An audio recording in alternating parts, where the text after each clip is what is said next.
Okay. ప్రస్తుతం artist movie promotion స్టేడియంలో ఉన్నాము. క్రికెట్ లీగ్ జరుగుతోంది. మనకు రతన్ ఋషి గారు కొంచెం ఫ్రీగా దొరికారు. అసలు ఏంటి ఈ సినిమా? క్రైమ్ నేపథ్యంలోనే ఎందుకు తీసుకోవడం జరిగింది? అసలే ఇప్పటికే దేశంలో క్రైమ్ రేట్ పెరిగిపోయింది. మరి సినిమా ద్వారా ఏం చెప్పాలనుకుంటున్నారు? ఆయన ఫస్ట్ డెబ్యూ ఇది. అసలు చాలా ఎగ్జైటెడ్గా అనిపించింది ట్రైలర్ చూసాకైతే. సీరియస్లీ మన మీడియాను కూడా ఇంక్లూడ్ చేశారు. మరి మీడియా పాత్ర ఎలా ఉండబోతుంది ఏంటి అనేది రతన్ గారి మాటలోనే విన్నా. రతన్ గారు నమస్తే అండి. హాయ్ అండి. First of all congratulations. Thank you so much అండి. అందరికీ ఛానల్ 360 మా ఆడియన్స్ అందరికీ ధన్యవాదాలు. ఓకే, ట్రైలర్ చూసాము. సీరియస్లీ అయితే చాలా ఎగ్జైట్ అనిపించింది. ఆర్ఆర్ కావచ్చు, ఆర్టిస్టుల పర్ఫార్మెన్స్ కావచ్చు, క్రైమ్ నేపథ్యము ఏదో డిఫరెంట్గా ఉండబోతుందని అన్నారు. అందులోనూ రియల్ స్టోరీ బేస్ చేసుకొని తీశారని చెప్పారు. ఏంటి అసలు ఇది తీయాలని ఎందుకు అనిపించింది? అసలే క్రైమ్ అని చెవులు ఊదరగొట్టేస్తున్నాము. మరి మీరు ఆ క్రైమ్ బేస్ చేసుకొని తీస్తున్నారు. ఏంటి ఇన్స్పిరేషన్? అసలు స్టోరీ ఏంటి? అదే దీనివల్ల ఏం చెప్పాలనుకుంటున్నారు అని అన్నారు కదా. సమాజం చాలా నేర్పిస్తుంది, కానీ మనం ఏం నేర్చుకున్నాం అనేది చాలా ఇంపార్టెంట్. సో సమాజంలో సినిమా కూడా ఒకటి. సినిమా నుంచి ఏం తీసుకుంటాం అనేది చూసి నేర్చుకునే వాళ్ళ మీద ఉంటుంది. సో నేను ఈ కథను ఇన్స్పైర్ అయింది కూడా సమాజం నుంచి, సొసైటీ నుంచి ఒక పిక్ చేసుకుని ఒక పాయింట్ని బట్టి ఒక ఫిక్షనల్ క్యారెక్టర్ని తీసుకొని సమాజం సొసైటీలో జరిగే ఒక చిన్న సోషల్ కాజ్ను ఆ ఫిక్షనల్ క్యారెక్టర్తో చెప్పాలనిపించింది. సో ఆ ఇష్యూని చెప్తాను, బట్ అది ఏంటి అయింది అనేది సినిమా చూసి తెలుసుకోవాలి. సో 100% ఇది based on true incident. Trailer చూసినంతసేపు సీరియస్లీ పాయింట్ ఏం చెప్పాలనుకున్నారు ఏంటి అనేది చాలా కన్ఫ్యూజింగ్గా అనిపించింది. ఎందుకు మా మీడియం టార్గెట్ చేశారు దీంట్లో? మరి అది నాకు తెలియదు. మీడియాని టార్గెట్ చేశానా నాకు తెలియదు, ఎలా చేశాను నాకు. మరీ టూ మచ్గా మాట్లాడకండి. డైరెక్టర్ మీకు తెలియకుండా ఉంటుందా? ఓకే, ఆయన చెప్పారు కదా మీడియాలో వచ్చే స్టోరీస్ ఇవి, అందులో నన్ను సైకోగా చూపించారు కదా, మీరే చెప్పండి అనేసి అడుగుతారు కదా విలన్ గారు. పర్సనల్ అతను బాధ, నా బాధ కాదు కాబట్టి ఒక క్యారెక్టర్ నన్ను రాంగ్గా పోర్ట్రేట్ చేస్తున్నారని తను బాధగా ఫీల్ అవుతున్నాడు. ఆమె నాట సైకో, ఆమె ఆర్టిస్ట్ అని అంటాడు. సో మర్డర్స్ చేసుకుంటూ సైకోని కాదు మా ఆర్టిస్ట్ అని చెప్పారు, చాలా ఇన్నోసెంట్గా. అలాంటి ఒక క్యారెక్టర్. ఇప్పుడు చూస్తే చాలా లవ్ స్టోరీస్ మెసేజ్ ఓరియంటెడ్గా చాలా వస్తున్నాయి. అంటే క్రైమ్ బేసిక్గానే మెసేజ్ ఓరియంటెడ్గా వెళ్ళాలని ఎందుకు అనుకున్నారు? క్రైమ్ అటెన్షన్ డ్రా చేస్తుందండి. ఇంకోటి సినిమాలో కూడా ఒక డైలాగ్ ఉంటుంది, ఏమని అంటే క్రైమ్ని ఎవరు ఎంకరేజ్ చేయరు కానీ అటెన్షన్ డ్రా చేస్తారు. అంటే దాని గురించి తెలుసుకోవాలని క్యూరియస్. ఒక మర్డర్ జరిగిందని అంటే మర్డర్ చేయడానికి ఎవరు ఎంకరేజ్ చేయరు, కానీ జరిగిన మర్డర్ తెలుసుకోవడానికి ఆరాటపడుతుంటారు. దాని మీద వందల కథనాలు. Very good evening ladies and gentlemen. With in a short while from now we are going to start the match. Okay, so అది క్రైమ్ అనేది అటెన్షన్ డ్రా చేస్తుంది ఉద్దేశంతో క్రైమ్ అసలు యాక్చువల్ పాయింట్ కూడా పిక్ చేసుకునేది క్రైమ్ సంబంధించింది. ఫస్ట్ మూవీ కదా, experience ఎలా ఉంది? స్కోప్ పట్టుకున్నప్పుడు కావచ్చు, యాక్షన్ అని చెప్పినప్పుడు కావచ్చు, ఆ ఎక్స్పీరియన్స్. యాక్చువల్లీ ఇది సెకండ్ ఫిల్మ్. ఫస్ట్ ఫిల్మ్ వచ్చేసి ఉత్తర, అది 2020లో రిలీజ్ అయింది. ఇది second film. Almost first movie గురించి పెద్దగా ఎవరికి తెలియలేదు అనుకుంటాను కదా, అందుకే నేను ఫస్ట్ మూవీ అనే అనుకుంటున్నాను నేను. అది పెద్దగా పబ్లిసిటీ అవ్వకుండా వెళ్ళిపోయింది. దానికి నేనే ప్రొడ్యూసర్, నేనే director. Second film as only director. ఏం చెప్తున్నారు మరి సినిమా గురించి చెప్పాలంటే ఏం చెప్తారు? యాక్చువల్లీ మెసేజ్ ఇచ్చిన ఎవరు తీసుకోరు, బట్ అండర్ కరెంట్ ఒక మెసేజ్ అంటే సక్సెస్ కాకపోవడానికి, ఆ మూవీ సక్సెస్ కానప్పుడు సెకండ్ మూవీ ఆఫర్ అంటే చాలా స్ట్రగుల్ పడాల్సి వస్తుంటుంది. ఆ మూవీ కాకపోవడానికి ఈ మూవీ ఆఫర్కి మధ్యలో జరిగిన వాడి గురించి చెప్పాలంటే ఏం చెప్తారు? అంటే ఫస్ట్ మూవీ అంటే సక్సెస్ అవ్వకపోవడానికి కారణం ఏంటంటే జనాలకు ఎవరికి తెలియకపోవడమే సక్సెస్ కాకపోవడం. సో సినిమాను ఎవరైనా సినిమా ఎప్పుడు హిట్ అవుతుంది అని అంటే జనాలకు తెలిసి దాన్ని ఆదరించినప్పుడు హిట్ అవుతుంది. సో ఎలాంటి సినిమా అయినా సరే. సో అది జనాలకు ఎక్కువ రీచ్ చేయలేకపోయా. అది కూడా ఒక మంచి film, decent film. So as a debut డైరెక్టర్గా అలాంటి సినిమాలు చేయడం కరెక్ట్ కాదని తర్వాత తెలిసింది. ఒక సినిమాని కమర్షియల్ వేలోనే చూడాలి అనే ఉద్దేశంతోనే ఇంకా కంప్లీట్ ₹1 పెట్టినామంటే అది వసూలు అవ్వాలి. It's a business only. So ఆ పాయింట్ ఆఫ్ వ్యూలోనే సెకండ్ ట్రయల్ స్టార్ట్ చేసి జస్ట్ యాక్చువల్లీ బాగా కరోనా వల్ల కొంచెం గ్యాప్ వచ్చింది. అదర్వైజ్ సెకండ్ ఫిలిం స్టార్ట్ చేసేవాడిని ఎప్పుడు. సో దానివల్ల సెకండ్ ఫిలిం ఇంత గ్యాప్ వచ్చింది.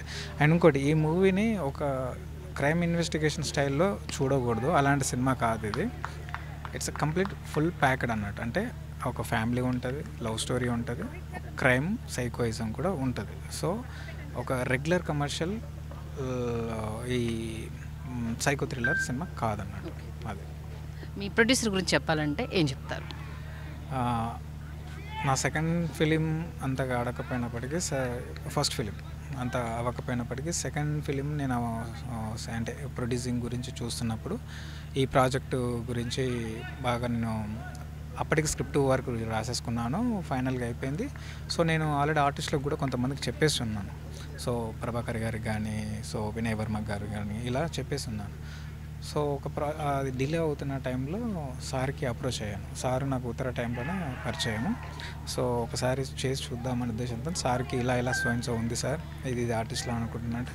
అవునా, సరే నేను ఇండియాకి వచ్చినప్పుడు ఒకసారి మాట్లాడదామని అన్నారు. మాట్లాడాము. ఇంకా పెద్ద అసలు సార్ కథ వినకుండానే ఇంకా ఓకే చేసేద్దాం, నువ్వు కాన్ఫిడెంట్గా ఉన్నావు కదా అని చెప్పేసి నా మీద నమ్మకంతో, నా మీద నా కాన్ఫిడెన్స్తో దీన్ని టేక్ ఓవర్ చేశారు. ఓకే. మామూలుగా చిన్న చిన్న ఆర్టిస్టులతో సినిమా తీస్తే పెద్దగా ఎక్కదు, మల్టీప్లెక్స్లో ఒక్కరోజు ఉంటే మహా గొప్ప అన్న సిచ్యువేషన్స్ని మనం చూస్తుంటే పెద్ద పెద్ద ఆర్టిస్టులు చేసిన రీసెంట్గా వస్తున్న చాలా సినిమాలు వన్ డేకే బిచానా సర్దేసిన సందర్భాలు ఉన్నాయి. మరి ఏ ధైర్యంతో మీరు ఆర్టిస్ట్ని తీసి మల్టీప్లెక్స్లోకి రాబోతున్నారు? చూస్తే అంటే చాలామంది ప్రొడక్షన్ ప్లస్ ఒకటి డైరెక్టర్ ఎవరు, ప్రొడ్యూసర్ ఎవరు, ఆ తర్వాత ఆర్టిస్టులు ఎవరు అనేది చూస్తే చాలా తక్కువ మందికి తెలిసిన వాళ్ళే ఉన్నారు. హీరోయిన్ పక్కన పెట్టేస్తే హీరో ఎవరు అనేది మెయిన్గా టార్గెట్ చేస్తూ ఉంటారు. మరి మీ హీరో సెలక్షన్కి సంబంధించి ఏం చెప్తారు? అంటే కొత్తగా అన్నప్పుడు బడ్జెట్ బ్యారియర్స్ ఉంటాయి. సో మనకు ఉన్న బడ్జెట్లో ఎలాంటి ఆర్టిస్టులతో వెళ్ళగలుగుతాం అనేది అనుకున్నాను. ఇంకోటి ఏంటి అని అంటే ఈ కథకు ఎవరు చేసినా బాగుంటుంది, కథలో చాలా అంత దమ్ ఉంది. సో ఆ ఉద్దేశంతో మనకేం ప్రాబ్లం లేదు, మనకున్న బడ్జెట్లో ది బెస్ట్గా వెళ్ళొచ్చు అనే ఉద్దేశంతో ఉన్న ఆర్టిస్టులను ఎవరైతే మనకు అవైలబిలిటీ ఉన్నారో ఆ ప్యాడింగ్తో వెళ్తే హీరో హీరోయిన్ కొత్తగా వెళ్ళిపోదామని ముందు ఫిక్స్ అయిపోయి సార్ కూడా ఓకే అన్నారు. సో అలా వెళ్ళిపోయాం. అంటే ఫస్ట్ కథ అనుకున్నప్పుడు మీ మైండ్లో మెదిలిన హీరో ఎవరు, బహినతో చేస్తే బాగుండు అనేసి అని అనుకున్నారా? ఆయన అప్రోచ్ అవడం అయినా జరిగిందా? అలా ఏమి అనుకోలేదు, ఉంటాయి ఆశలు పెద్ద హీరోలతో చేస్తే బాగుంటుంది. బట్ అంటే ఈ స్టోరీ రాసుకున్న తర్వాత టాలీవుడ్లో ఈ హీరోతో చేస్తే ఇది అసలు రేంజ్లో వెళ్ళిపోయేది అని అనిపించిన, అంటే మీ మైండ్లో ఫస్ట్ మెదిలిన హీరో అంటే ఇది యాక్చువల్లీ కొత్తలతోనే చేయవచ్చు అండి.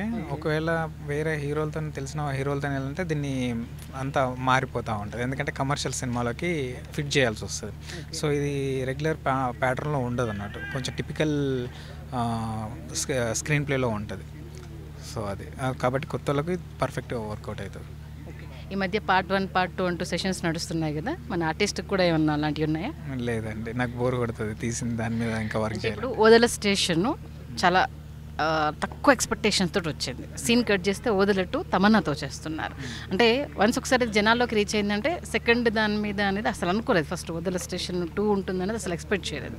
బట్ దాని రీచ్ని చూశాక డైరెక్టర్కి ఇది ఎందుకు చేయకూడదు అనేసి అనిపించింది. సీన్ కట్ చేస్తే తమన్నా హీరోయిన్గా ఉన్నారు దాంట్లో, అందుకే ఇది మన సీక్వెల్స్ అట్లాంటివి ఉంటాయి. అలాంటిది ఏం లేదు, ఉండదు. ఒకవేళ ఎంత పెద్ద హిట్ అయినప్పటికీ కూడా అలాంటిది ఏమి ఉండదు. ఇప్పుడు క్రైమ్ చేశానంటే నెక్స్ట్ టైం మంచి బ్యూటిఫుల్ లవ్ స్టోరీ చేయాలని ఉంటుంది. సేమ్ అదే ప్యాటర్న్లో కాకుండా కొంచెం వేరియేషన్ ఉండాలని. మిమ్మల్ని చూస్తేనే అర్థమవుతుంది మిడిల్ క్లాస్ బ్యాక్గ్రౌండ్ నుంచి వచ్చారు అనేది. అసలు ఇప్పుడు ఈ పొజిషన్లో నిలబడతారు అనేసి అడిగేసినప్పుడు అనుకున్నారా? అంటే స్టార్ట్ చేసినప్పటికీ మనం జీరోనే కదా. సో ఏ పొజిషన్కి వెళ్ళినా అది బోనసే. ఒకవేళ బ్యాక్ వచ్చినా అది పెద్ద ఎఫెక్ట్ ఏం చేయదు. బట్ 100% ముందుకు వెళ్తాము, అది నమ్మకం ఉంది.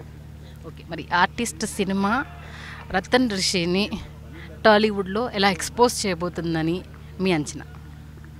మేకింగ్ వైజ్గా యాజ్ అ డైరెక్టర్ వైజ్గా నాకంటూ ఒక సపరేషన్ అన్నది ఒకటి వస్తుంది. నన్ను గుర్తించేటట్టుగా నాకు ఒక ఫర్దర్గా వర్క్ ఇచ్చే విధంగా నన్ను కథ చెప్పు అనే విధంగా నాకు కాల్స్ వస్తాయని నేను ఎక్స్పెక్ట్ చేస్తున్నా. సో మేకింగ్ వైజ్గా అంత కేర్ తీసుకున్నా, అది ఉంది. ఖచ్చితంగా రావాలి. మీలాంటి హార్డ్ వర్కర్స్ టాలీవుడ్ ఇండస్ట్రీకి పరిచయం కావాలని మేము కూడా మనస్ఫూర్తిగా కోరుకుంటున్నాం. All the best. Thank you అండి, థ్యాంక్ యూ సో మచ్. చూస్తున్నారు కదా, ఖచ్చితంగా డెబ్యూ మూవీ తెర మీద కనిపించకపోయినా ఆర్టిస్టుతో నేను తెర మీద కనిపిస్తాను అంటూ రతన్ ఋషి గారు చెప్తున్నారు. అలాగే మనకు హీరో గారు కూడా పక్కనే ఉన్నారు. సినిమా గురించి ఆయన ఏమంటారో ఆయన మాటల్లోనే తెలుసుకుందాము. ఇదిగో హియర్ వి గో. ఎంత క్రియల్గా కనిపించారు ఆయన పర్సనాలిటీకి. నాకైతే ట్రైలర్ చూసాకైతే సీరియస్లీ అసలు యాక్టింగ్ అయితే చాలా చాలా న్యాచురల్గా అనిపించింది. ఇన్వాల్వ్ అయిపోయారు సీరియస్లీ. Sir congratulation. థ్యాంక్స్ అండి, థ్యాంక్స్ అలాట్. ఓకే, ఎలా ఉంది ఎక్స్పీరియన్స్? మీరే చెప్పాలి, ట్రైలర్ చూసారు కదా, మీకు ఎలా అనిపించింది? నేను అదే చెప్తున్నాను కదా, నాకైతే ఏదో మన ఇంట్లో మన బ్రదర్ని చూసినట్టు, ఓ పక్క మన ఫ్రెండ్ని చూసినట్టు ఆ ఫీలింగ్ అయితే సీరియస్లీ అనిపించింది. డెఫినెట్గా అంటే కొత్త వాళ్ళకి స్టార్డమ్ అవి కాకుండా బిల్డప్ షాట్స్ లేకుండా మీరు ఒక క్యారెక్టరే చూస్తారు సినిమాలో. సో డెఫినెట్లీ బాయ్నెస్ డోరెల్ అలానే ఉంటుంది. కొంచెం అంటే లవ్ బ్రేకప్ అలాంటిది ఏదో ఉంది, దాంట్లో నుంచి సైకోగా మారిపోయారు అన్నట్టు ట్రైలర్లో చూపించారు. మరి యాక్టింగ్ పరంగా అయితే తిరగదీశారు. స్టోరీ పరంగా మీ నుంచి మేమేం ఎక్స్పెక్ట్ చేయొచ్చు? స్టోరీ మీరు ట్రైలర్లో చూసింది ఓన్లీ మీరు వాయిలెన్స్ చూసారు కదా, వాయిలెన్స్ అండ్ రొమాన్స్ చూసారు కదా, ఇంకా మిగతా ఎమోషన్స్ కూడా మూవీస్లో ఉంటాయి, అది చూపించలేదు ట్రైలర్లో. So all kind of experience వస్తుంది మీకు, లవ్, రొమాన్స్, మీరు సెంటిమెంట్ ఉంటుంది, మీకు కళ్ళు ఒక 2 నిమిషాలు చెమ్మగిలుతాయి. సో మీరు ఎక్స్పెక్ట్ చేయొచ్చు. డైరెక్టర్ గారు ఫస్ట్ వచ్చి స్టోరీ చెప్పినప్పుడు నచ్చిన లైన్ ఏంటి, ఇమీడియట్గా ఇది నేను చేయాల్సిందే అనిపించిన ఇన్స్పైరింగ్ అనిపించిన మూమెంట్ ఏంటి? డైరెక్టర్ రెగ్యులర్ కమర్షియల్ డైరెక్టర్ అయితే కదా, అంటే ఏదో సొసైటీకి ఏదో చెయ్యాలని తన తపన, తన సినిమాల త్రూ చెప్పాలని, ఏదో గుడ్ సొసైటీ నుంచి. ఈ డైరెక్టర్ నుంచి మీరు ఫ్యూచర్లో ఫ్లాప్స్, హిట్స్ ఎక్స్పెక్ట్ చేయొచ్చు, కానీ ఒక యూజ్లెస్ ఫిలిం అయితే చేయలేరు. సో డెఫినెట్లీ తన థాట్ కానివ్వండి, సొసైటీకి తనకి ఏదో చేయాలని ఆ థాట్ నచ్చింది ఫస్ట్ థింగ్. అండ్ ఈ క్యారెక్టర్ కూడా చాలా ఛాలెంజింగ్ ఉంటుంది.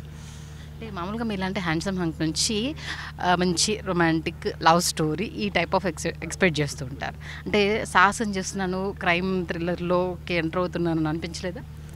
లేదండి, ఎందుకంటే నా నుంచి ఎవరు ఎక్స్పెక్ట్ చేయరని అనుకుంటున్నాను. ఎందుకంటే I'm not coming from filmy background.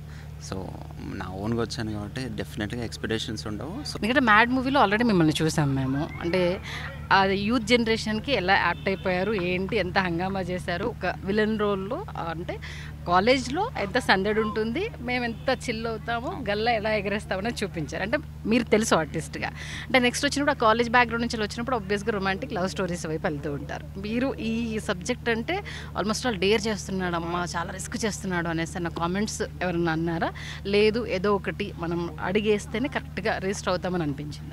ఏదైనా అంటే ఫస్ట్ చేసినంత వరకే అది చేయొచ్చా లేదా అనే డౌట్ ఉంటుంది. చేశాక ఓన్లీ మన వర్క్ మాట్లాడుతుంది. సో డెఫినెట్గా ఈ సినిమా నాకు మంచి యాక్టర్కి గుర్తింపు వస్తుంది.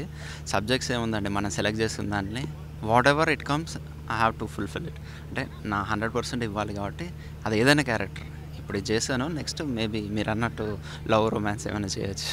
ఆబ్వియస్గా 100 కాదు 1000% ఇచ్చారు. సీరియస్లీ అందరం క్రౌడ్లో ఆ ట్రైలర్ చూసినప్పుడు పిన్ డ్రాప్ సైలెంట్ అనిపించింది. వన్స్ అది ఆర్ఆర్ కావచ్చు, మీ ఎంట్రీ కావచ్చు, జస్ట్ అంటే కొంచెం బీఫ్లు కూడా ఉన్నాయనుకోండి, కానీ మీ బాడీ లాంగ్వేజ్ అనేది చాలా, అందుకే అన్నాను పక్కింటి కుర్రాడు, మన ఇంట్లో తమ్ముడైతే ఎలా ఉంటాడు అన్న ఫీలింగ్ అయితే అనిపించింది. అన్న కష్టపడ్డారా, ఈజీ అనిపించింది యాక్టింగ్? కష్టపడడానికి ఏం లేదండి, బేసిక్గా మనకు యాక్టింగ్ వచ్చాను అనుకుంటున్నా. ఆఫ్కోర్స్ చాలా ఉంది, కాకపోతే డైరెక్టర్ చెప్పింది చేస్తే చాలు అని. ఎనీ ఆర్టిస్ట్ డైరెక్టర్ ఒక విజన్ పెట్టుకొని వస్తాడు, వాడి క్యారెక్టర్ ఎలా ఉంది, బేసిక్గా స్క్రిప్ట్ నీ క్యారెక్టర్ ఒక గ్రాఫ్ తెలిస్తే దాంట్లో వెళ్ళిపోవచ్చు. అండ్ నాకు స్క్రిప్ట్ ఒక 1-2 months బిఫోర్ తీసుకున్నాం కాబట్టి గ్రాఫ్ తెలుసు. అండ్ డైరెక్టర్ చెప్పింది చేస్తే చాలు, పెద్ద ఏం కష్టం లేదు నాకు. డైరెక్టర్తో వర్క్ ఎలా ఉంది? ఎందుకంటే ఫస్ట్ మూవీ ఆయన డెబ్యూ, పెద్దగా ఎవరికి తెలియదు. సెకండ్ మూవీ చాలా హోప్స్ పెట్టుకొని ఉన్నారు. ఆయనతో వర్కింగ్ ఎలా అనిపించింది? యంగ్ డైరెక్టర్ కాబట్టి, అంటే మీ ఏజ్ గ్రూప్కి ఆల్మోస్ట్ ఆల్ ఈక్వల్. ఎలా అనిపించింది? ఇప్పుడున్న లేటెస్ట్ టెక్నిక్స్ కావచ్చు, అంటే ఇప్పుడు ట్రెండ్కి తగ్గట్టుగా ఎలా చేయాలనేది మీ అందరికీ తెలుసు కాబట్టి, ఎలా ఉంది ఆయనతో వర్క్? టు బీ ఫ్రాంక్, నా స్కూల్ కానీ కాలేజ్ కానీ నాది చాలా తక్కువ అటెండెన్స్ అండి. కానీ షూటింగ్కి వచ్చడం నాకు సేమ్ ఏజ్ కాబట్టి సేమ్ ర్యాప్ చాలా ఉంది నాకు. ఇప్పుడు నాకు ఫ్రెండ్స్ చాలా తక్కువ, ఈ బికెమ్ మై బెస్ట్ ఫ్రెండ్ అన్నట్టు, అంత ర్యాపే ఉంది. మేము కలిసి ఒకటే సినిమా బాగుండాలి, సినిమా. సో ఆ వేవ్ లెంత్ మాకు కనెక్ట్ అయింది కాబట్టి చాలా బ్యూటిఫుల్గా వర్క్ చేసాం. ఎప్పుడెప్పుడు షూటింగ్కి వెళ్దాం అంటే నా పాట లేకపోయినా కూడా నేను షూట్కి వెళ్ళి కూర్చునేది, అంత ర్యాప్. సినిమా ప్రేక్షకులకు ఏమైనా చెప్పాలంటే ఏం చెప్తారు? మీరు ట్రైలర్ చూసి వాయిలెన్స్ అండ్ రొమాన్స్ ఉందనుకుంటున్నారు, సినిమాలో చాలా ఉందండి. ప్లీజ్ కమ్ వాచ్, డెఫినెట్గా మీరు డిసప్పాయింట్ అవ్వరు. అండ్ ఈ పాయింట్ చాలా పాతదే, కానీ స్క్రీన్ ప్లే కథ మాత్రం చాలా కొత్తగా ఉంటుంది. ట్రస్ట్ మీ, డెఫినెట్గా 2 hours 23 minutes మీరు ఎంటర్టైన్మెంట్ అవుతారు.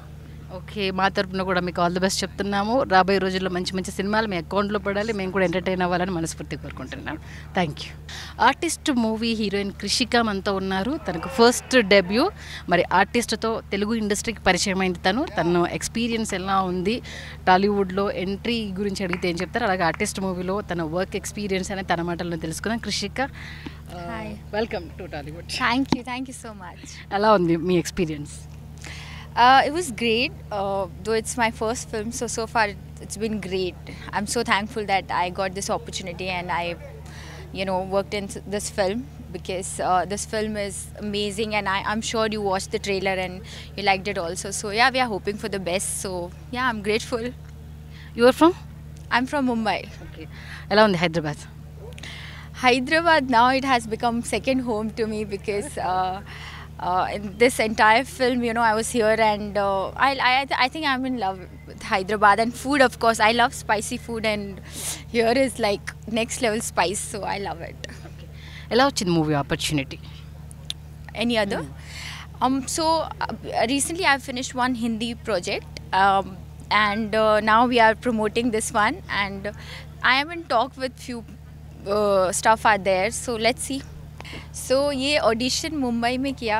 मेरे डायरेक्टर रतन ऋषि सर आए थे Bombay, so I did audition over there. You asked me in Hindi, I am sorry. So I did audition in Mumbai. My director was there in he came for the look test and all, so I did that and it was pretty. I think initially I was a little confused because he was so much into this he was so involved with the script and also I was like, I don't know what he's thinking and what he wants me to perform, but yeah, he made me to dance and he made me to do few dialogues and I did that and I was not sure that I was getting the part, but later on I got to know that yeah, I am in. So Which yeah. point you loved it entire movie? Which so I think there is a very intense scene with Prabhakar's sir. I mean, I can't reveal that one, but that was if you see in the film, it was very suspense and thriller, and but the way he performed it, and we were all there, and I was also there, so I think that was Scary. yeah, it was scary, and but it was good one. Okay, first experience कैसा है ना, first shot, how would you feel? So first day, I think Santosh and me, we were shooting for intimate scene and we didn't know each other, of course, and it was like little First shot is romance, huh? yeah, I was kissing and I was very scared. I think we both, Santosh was more scared than me. But yeah, I mean, we did it and after that, we just kind of like I mean, we knew the gist of the film, that how it is going to be and how our character would be, so we just got into that. Yeah. ఈ సినిమాని తెలుగు ప్రేక్షకులు ఎందుకు చూడాలి? Well, when as an audience, when you watch a film, you want everything in one package, so I think this film is like that. You will get thriller, you'll get suspense, you'll get romance, and you'll get to see great performance by other actors as well. So I think it's a package, full package. So yeah, people should go and watch it on 21st. Thank you. Thank you. ప్రస్తుతం మనం artist movie ప్రమోషన్కి రావడం జరిగింది. మామూలుగా promotions అంటే బయట ఎక్కడైనా press మీట్లు పెట్టడము, లేకపోతే స్టూడెంట్స్తో గ్యాదర్ అవ్వడం, యూత్ ఫిల్మ్ కాబట్టి కాలేజెస్లో ఈ ప్రమోషన్స్ చూస్తూ ఉంటాము. మన ప్రొడ్యూసర్ జేమ్స్ వాట్ కొమ్ము గారు ఒక క్రికెట్ స్టేడియంలో ఆయన మూవీ ప్రమోషన్ పెట్టడం జరిగింది. ఐ థింక్ ఆయన సెకండ్ మూవీ అనుకుంటా. యాజ్ ఎ ప్రొడ్యూసర్గా ఆయన ఎక్స్పీరియన్స్, ఆ సినిమా గురించి ఏం చెప్తారు, మరి ప్రమోషన్ ఇంత వినూత్నంగా ప్లాన్ చేయడానికి ఏంటి ఇన్స్పిరేషన్ అనేది ఆయన మాట్లాడడం తెలుసుకుందాం. పూర్తి పేరుతో పిలవచ్చా, సింపుల్గా జేమ్స్ అని పిలవచ్చా? జేమ్స్ వాట్ కొమ్ము గారు. ఓకే, అందుకని కొంచెం కంఫర్ట్గా లేదు, జేమ్స్ అంటాను sir, don't mind. Okay, second movie ఇది. ఎందుకు మూవీ వైపు రావాలనిపించింది? ఈ మధ్యకాలంలో చూసిన ప్రొడ్యూసర్స్ పెద్ద పెద్ద హీరోలతో చేయాలనుకుంటారు, అప్కమింగ్ వాళ్ళతో చేయాలనుకున్న వాళ్ళు చాలా తక్కువ మంది ఉంటారు, ఎందుకంటే వాళ్ళు కూడా ఎలివేట్ అవ్వాలనుకుంటారు. కాబట్టి మీరు చూస్తే కంప్లీట్ యంగ్ జనరేషన్తో, కొత్త వాళ్ళతో సినిమా చేస్తున్నారు. ఏంటి సెకండ్ ఫిల్మ్ అండి, నువ్వుతో ప్రేమ అనేది నా ఫస్ట్ ఫిలిం. నేను కో ప్రొడ్యూసర్గా, అది 2019లో రిలీజ్ అయింది. అది గీతా ఆర్ట్స్ ద్వారా రిలీజ్ చేసాం.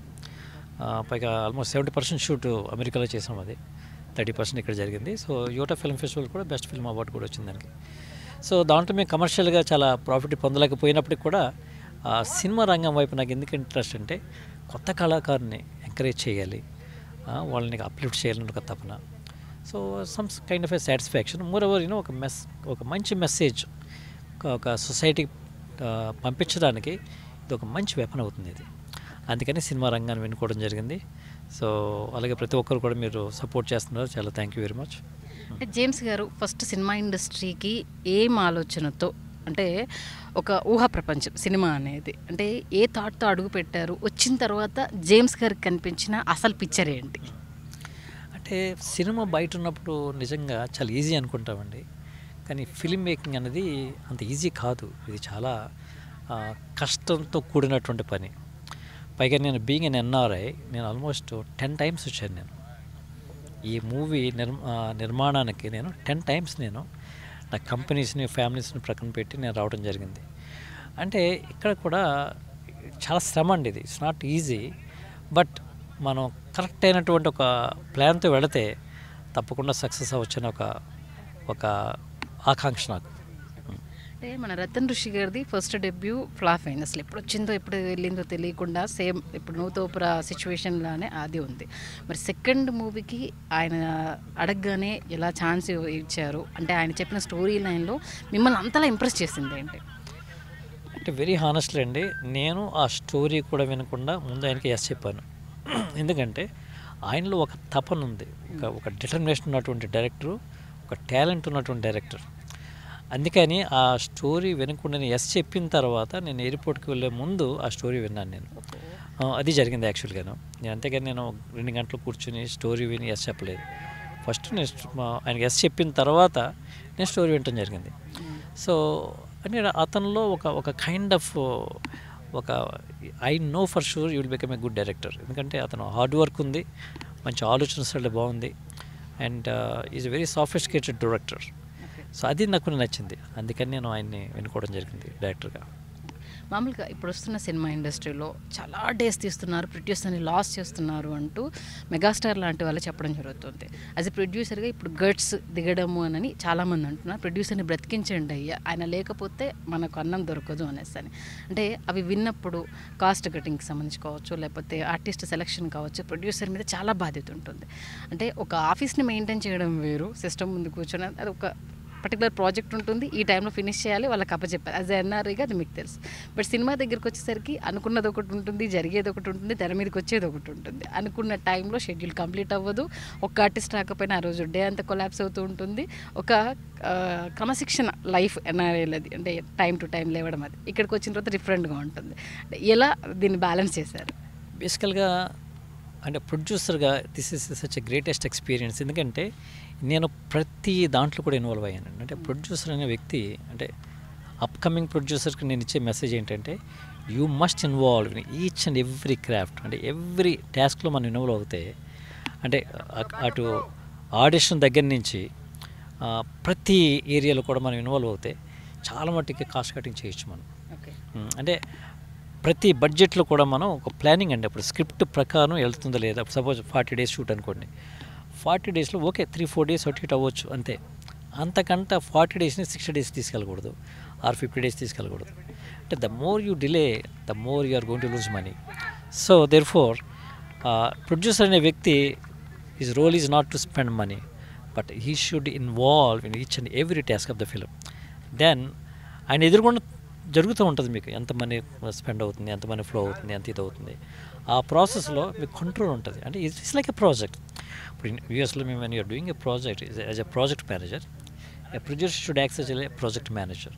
అప్పుడు you will be in big controlling position to control the budget of the film. అంటే ఎంత పేపర్ వర్క్ చేశారు, ఎంత ప్లానింగ్ చేశారు, దీనికి సంబంధించి ఎన్ని రోజులు కష్టపడ్డారు? ఇక్కడ మీ మాటల్లో చాలా క్లారిటీ తెలుస్తుంది. ఖచ్చితంగా ప్రతిదీ పింటు అండ్ 1 రూపీ అయినా సరే అది మీ చేతుల నుంచే వెళ్ళింది అనేది చాలా క్లియర్గా తెలుస్తుంది. అంటే ఈ ప్లానింగ్ అనేది ఎన్ని రోజులు పట్టింది, ఇంప్లిమెంట్ చేయడానికి ఏమైనా కష్టమైందా, మీరు అనుకున్నట్టుగానే ఈజీగానే వెళ్ళిపోయిందా? అంటే యాక్చువల్గా నేను ఇప్పుడు మీకు నేను చెప్పినవన్నీ కూడా ఈ విధంగా ఇంప్లిమెంట్ చేస్తే బాగుండు అనుకున్నాను కదండి. అయితే నేను మధ్యలో నుంచి స్టార్ట్ చేశాను నేను. బట్ నా నెక్స్ట్ ఫిలిం నేను చేసేటప్పుడు పగడ్బందీగా ప్రాజెక్ట్ మేనేజ్మెంట్ ఎలాగైతే మేము చేస్తామో దీన్ని కూడా ఆ రేంజ్లోనే తీసుకెళ్తాను ఉంది. So that way you will control everything. ఇక్కడ మాకు ఏమైందంటే పోస్ట్ ప్రొడక్షన్లో కొంత డిలే జరిగింది, అంటే because of so many things కదండి ఇది. సో అటు మ్యూజిక్ డైరెక్టరు, అటు సమ్మన్ అంటే people are so busy, it's not easy. అంటే ఆ బిజీలో కొంత పోస్ట్ ప్రొడక్షన్ మాకు లేట్ అయింది. ఇప్పుడు ముందు నేను చేసేటప్పుడు ఏంటంటే ఒక ప్లానింగ్ ప్రకారం చేసుకుంటూ వెళ్ళిపోతే డెఫినెట్గా మనం కాస్ట్ కటింగ్ చేయొచ్చు, అంటే with in the stipulated period of టైంలో మన ప్రాజెక్ట్ని కంప్లీట్ చేయొచ్చు. సో సినిమా అంతా కంప్లీట్ అయిన తర్వాత చూశాక ఏమనిపించింది? మీరు అనుకున్న అవుట్పుట్ వచ్చింది, నేను డైరెక్టర్ మీద పెట్టుకున్న నమ్మకము 100% కరెక్ట్ అన్న కంప్లీట్ సాటిస్ఫాక్షన్ వచ్చేసిందా? ఓ యా, అసలు మూవీ చూసిన తర్వాత ఆ బ్యాక్గ్రౌండ్ స్కోర్ కానీ మూవీ టేకింగ్ కానీ అద్భుతమైన అవుట్పుట్ అండి. రిషి రాతన్ చాలా కష్టపడ్డాడు. అలాగే సురేష్ బొబ్బులికి మరి ముఖ్యంగా నాకు హృదయపూర్వక అభినందనలు చెప్పాలి. అంటే మీరు థియేటర్లో మీరు సినిమా చూస్తే అదిరిపోద్ది. బ్యాక్గ్రౌండ్ స్కోర్ కానీ మ్యూజిక్ కానీ అద్భుతమైనటువంటి వచ్చింది. I'm very very satisfied with this film. Trailer చూసాకే మాకు ఇక్కడ అదిరిపోయింది సార్. నిజంగా ఆర్ఆర్ కానీ యాక్ట్రెస్ది యాక్టింగ్ కావచ్చు, సీరియస్లీ సింప్లీ సూపర్ అనిపించింది. హీరో సంతోష్ గురించి అలాగే ప్రభాకర్ గారి గురించి చెప్పాలంటే ఏం చెప్తారు? దీంట్లో ప్రభాకర్ గారికి ఒక అద్భుతమైనటువంటి యాక్షన్ సీన్స్ ఉంటాయండి. ఆయన మూవీలోనే ఇదొక అద్భుతమైన ఫిల్మ్గా అది ఏర్పడుతుంది. అలాగే సంతోష్ ఇది డెబ్యూ హీరో అయినప్పటికీ అద్భుతమైనటువంటి యాక్షన్ చేశాడు. అలాగే క్రిష్గా ముంబై అమ్మాయి, ఆ అమ్మాయి కూడా చాలా అద్భుతంగా నటించింది. It is an incredible opportunity for me to work with all of them. మామూలుగా ఇప్పుడు సినిమా తీసి ఎంత కష్టపడుతున్నారో సినిమాని జనాల్లోకి తీసుకెళ్ళడానికి ప్రమోషన్స్ కావచ్చు, థియేటర్ వరకు వెళ్ళేంత వరకు ప్రొడ్యూసర్ అంతే కష్టపడుతున్నారు. ఎందుకు ఈ పరిస్థితి వచ్చిందని అంటారు? ప్రమోషన్స్ విషయంలో ఎందుకు ఇంత టైం టేకింగ్ ప్రాసెస్ కావచ్చు, ఇంత ఎఫర్ట్ కావచ్చు పెట్టాల్సి వస్తుందంటారు? అంటే ఇప్పుడు bringing people to the theatres అంత ఈజీ కాదండి, ఇంతకుముందు వేరు. ఇప్పుడు ఎందుకంటే number of films are coming, very comparative industry ఇది. ఈ కంపేటెడ్ ఇండస్ట్రీలో ఎవరైతే అద్భుతంగా ప్రమోట్ చేయగలుగుతారో, ఎవరైతే జనాల్లోకి రీచ్ అవుతారో వాళ్ళే మన థియేటర్కి తీసుకురావడానికి మనకు అవకాశం ఉంటుంది. So the promotion is another very critical aspect of the film making. Film making అనేది ఒక జానర్ అయితే దాన్ని జనాల్లోకి తీసుకెళ్ళడానికి అది చాలా శ్రమతో కూడినటువంటి పని. పైగా ఇప్పుడు డిజిటలైజేషన్ వచ్చిన తర్వాత సో ప్రతి ఫోన్ ఓపెన్ చేయగానే ఆ స్కిప్ యాడ్స్ అని, యూట్యూబ్ అడ్వర్టైజ్మెంట్స్ అని, ఇవన్నీ these are playing very crucial role. So అది మనం చాలా ప్లాన్గా చేసుకోవాల్సినటువంటి బాధ్యత ఉంటుంది మా మీద. అర్థమైపోయింది. వినూత్నంగా క్రికెట్ మ్యాచ్తో మూవీ ప్రమోషన్ చేశారు అన్నప్పుడే ఎలా ప్లాన్ చేశారని అనిపించింది. అంటే క్రికెట్ మ్యాచ్తో మూవీ ప్రమోషన్ చేయాలని ఎలా అనిపించింది అసలు? అంటే ఇది ఒక వినూత్నమైన ప్రయోగం అండి. ఎందుకంటే చాలామంది కళాకారులు ఉంటారు, ఆర్టిస్ట్ అనేది మా మూవీ టైటిల్ నేమ్ సింక్ అయింది. సో ఇటువంటి కళాకారులను తీసుకొచ్చి ఒక త్రాటి మీద ఒక గ్రౌండ్లో, ఇటువంటి ఎంఆర్ఆర్ ఒక అద్భుతమైన గ్రౌండ్లో ఫ్లడ్ లైట్స్ మధ్య మరి చేయటం అంటే అదొక నాకు కూడా గర్వకారణంగా అనిపించింది.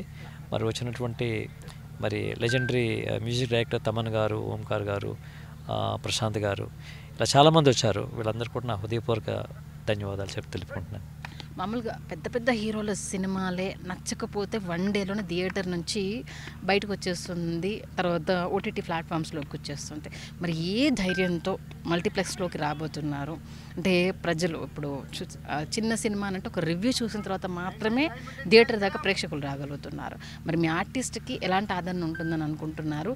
ఎందుకు చిన్న సినిమాలు మెప్పించలేకపోతున్నాయని అంటే ఫ్యూ మాత్రమే ఆడియన్స్ని రీచ్ అవుతున్నాయి, మిగతా ఎందుకు మెప్పించలేకపోతున్నాయంటే యాజ్ ఎ యంగ్ ప్రొడ్యూసర్, అంటే అప్కమింగ్ ప్రొడ్యూసర్, ఇప్పుడు మీరు ఆల్మోస్ట్ ఒక 2 మూవీస్ అంటే ఎంత ఎక్స్పీరియన్స్ వచ్చిందో మీకు అర్థమైపోయింది. దీని గురించి చెప్పాలంటే ఏం చెప్తారు? అంటే ఇదొక ఎక్స్క్యూజ్ మీ. సో ఇప్పుడు ఏంటంటే అండి, చిన్న పెద్ద మూవీలు కాదు, ఇప్పుడు పెద్ద యాక్టర్లు తీసినట్టు మూవీలు కూడా డిజాస్టర్ అయిపోతున్నాయి, హండ్రెడ్స్ ఆఫ్ క్రోర్స్తో తీసినట్టు కూడా. అలాగే చిన్న బడ్జెట్లో తీసిన కూడా ప్రేక్షకులు అద్భుతంగా ఆదరిస్తున్నటువంటి రోజులు ఇవి. బలగం లాంటి మూవీస్, ఇటువంటి చాలా మూవీస్ చాలా అద్భుతంగా ప్రేక్షకులు ఆదరిస్తున్నారు, ఓటీటీలో కూడా చూస్తున్నారు. సో అంటే మిక్స్డ్ కైండ్ ఆఫ్ ఆడియన్స్ ఉన్నారు. ప్రేక్షకులు కూడా చాలా ఇంటెలిజెంట్గా వాళ్ళు డిసైడ్ చేస్తున్నారు. అంటే జీరో టాలరెన్స్ అనమాట. సినిమా బాగోపోతే వెళ్ళి చూద్దాంలే అనే ఇది లేదు. అందుకని మాలాంటి ప్రొడ్యూసర్స్ చాలా అద్భుతంగా ప్లాన్ చేసుకుని తీస్తేనే ప్రేక్షకులు ఆదరించే పరిస్థితి. బట్ డెఫినెట్గా ఇది ప్రేక్షకులు గుండెలో నిలుస్తుందని ఒక ఆశతో ఈ సినిమా నిర్మించాం. And will leave it to the audience for their judgement. Yes. Trailer చూస్తేనే చాలా సస్పెన్స్ ఎలిమెంట్స్ ఉన్నాయి. ఒక మెసేజ్ బేస్డ్ మీద ఉంది, యూత్ని టార్గెట్ చేస్తూ వచ్చిందనేది క్లియర్గా తెలుస్తుంది. అంటే ఈ సినిమా ద్వారా యూత్కి మీరు ఏం చెప్పాలనుకుంటున్నారు? అంటే ఈ సినిమాలో ఒక అద్భుతమైనటువంటి మెసేజ్ ఉంటుంది సొసైటీకి. అది ఇప్పుడు నేను I don't want reveal it, but definitely ప్రేక్షకులు చూసినప్పుడు ఆ మెసేజ్ వాళ్ళకి ఇన్స్పైర్ అవుతారని ఆశపడుతున్నాను. తెలుగు ప్రేక్షకులకు ఆర్టిస్ట్ సినిమా గురించి ఏదైనా చెప్పాలనుకున్నా, థియేటర్కి రావాలని పిలుపునివ్వాలనుకున్నా ఏం చెప్తారు? ప్రేక్షకులందరికీ ఒక మనవి. మేము అమెరికాలో ఉంటూ 26 సంవత్సరాల నుంచి ఇక్కడికి వచ్చి ఒక సినిమా అనే ఒక వినూత్న రంగంలో మేము ఒక సినిమా ప్రొడ్యూస్ చేసి మీ దగ్గరికి తీసుకురావడానికి చాలా శ్రమించాం. అయితే మరి మీ ప్రేక్షకులందరూ కూడా సపోర్ట్ చేస్తేనే మాలాంటి వాళ్ళకి కొన్ని సినిమాలు మేము చేయగలం. సో ఈ యొక్క వినూత్న ప్రయోగాల్ని మీరు ఆదరిస్తే అది చాలా అద్భుతంగా ఉంటుంది. అది more inspiring to us, so that will bring more films to the society which will uplift the society అనే ఒక ఆశ. So thank you very much for watching this interview. And మీ అందరూ కూడా 21 మార్చ్ మా థియేటర్స్కి వచ్చి ఈ సినిమాని చూసి మంచి రివ్యూస్ ఇవ్వాలని మనస్ఫూర్తిగా కోరుకుంటూ నమస్తే చెప్తున్నాను. అండ్ వన్ మోర్, అంటే అప్కమింగ్ డైరెక్టర్స్కి, అంటే మీరు అన్నారు కొత్త వాళ్ళతో తీయాలి, ప్రయోగం చేయాలనుకుంటున్నారు కాబట్టి చాలామంది వాళ్ళ దగ్గర కథలు ఉన్న వాళ్ళని నమ్మి సినిమా తీయలేక పాపం ఇబ్బందులు పడుతూ బయటికి రాలేక సతమతం అవుతున్నారు. అలాంటి యంగ్ డైరెక్టర్స్కి అయినా పిలుపునివ్వాలి అనుకుంటే జేమ్స్ గారు ఎప్పుడు ముందుంటారా? అప్రోచ్ అవ్వచ్చా? మా న్యూస్ 360 తరపు నుంచి ఆ యంగ్ డైరెక్టర్స్కి ఏదైనా మెసేజ్ ఇవ్వాలనుకుంటే ఏమిస్తారు? సో ఇప్పుడు మాలాంటి ఎన్ఆర్ఐ ప్రొడ్యూసర్స్ ఏంటంటే డెఫినెట్గా అప్లిఫ్ట్ చేయాలనే ఉద్దేశంతోనే ఇప్పుడు ఈ సినిమా సెకండ్ సినిమా కూడా నేను ఫస్ట్ సినిమా కూడా డెబ్యూ డైరెక్టర్తో తీసాం, సెకండ్ సినిమా కూడా ఆల్మోస్ట్ డెబ్యూ డైరెక్టర్తో తీస్తున్నాం. ముందు కూడా అటువంటి ఒక మంచి కథ ఒక కంటెంట్ ఇస్ ద కింగ్ అంటారండి. సో అటువంటి మంచి కంటెంట్ ఉన్నటువంటి మూవీస్ వస్తే తప్పకుండా మేము ఎంకరేజ్ చేస్తాం, ముందుకెళ్ళే వాళ్ళని హెల్ప్ చేస్తాం. మిమ్మల్ని ఎవరైనా అప్రోచ్ అవ్వచ్చు, తప్పకుండా అవ్వచ్చు. యంగ్ డైరెక్టర్స్కి మీ తరపున ఒక మెసేజ్ ఏదైనా?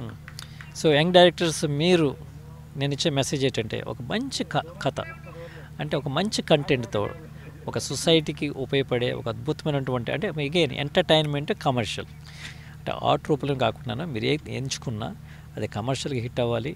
ఇప్పుడు ప్రొడ్యూసర్స్ కూడా లాస్ అవ్వకూడదు. అట్ ద సేమ్ టైం ఒక మంచి ఎంటర్టైన్మెంట్ ప్రేక్షకులకు అందిస్తే ఆ సినిమాల్ని ఆదరించడానికి ప్రేక్షకులు ఎప్పుడూ రెడీగా ఉంటారు. ప్రేక్షకులు is always there to support us. So that's my message to all the young directors. Seriously ఇది అప్కమింగ్ యంగ్ డైరెక్టర్స్కి అయితే గుడ్ న్యూస్. జేమ్స్ గారు, చాలామంది మేము ఎదిగితే చాలు అనుకున్న వాళ్ళని చూస్తూ ఉంటాం. బట్ మీరు అలా కాకుండా నాతో పాటు ఒక నలుగురిని, మీరు కింది స్థాయి నుంచి వచ్చాం కాబట్టి అలాంటి వాళ్ళని పిక్ చేయాలి, అలాంటి వాళ్ళకి అవకాశం ఇవ్వాలని అనుకుంటున్నారు. మీ మంచి మనసుకి హ్యాట్స్ ఆఫ్. చూస్తున్నారు కదా యంగ్ డైరెక్టర్స్, జేమ్స్ గారు అయితే ఆఫర్ ఇచ్చారు, ఆయన ఎనీ టైం కలవచ్చు అంటున్నారు. అలాగే త్వరలో ఆర్టిస్ట్ మూవీ మార్చ్ 21 మన థియేటర్లోకి రాబోతుంది. ఖచ్చితంగా ఒక మంచి సదుద్దేశంతో ఒక మంచి స్టోరీని కూడా మనకు అందించేందుకు జేమ్స్ గారు ముందుకు వస్తున్నారు. ఖచ్చితంగా ఆయనకు మనందరి తోడ్పాటును అందించాలి.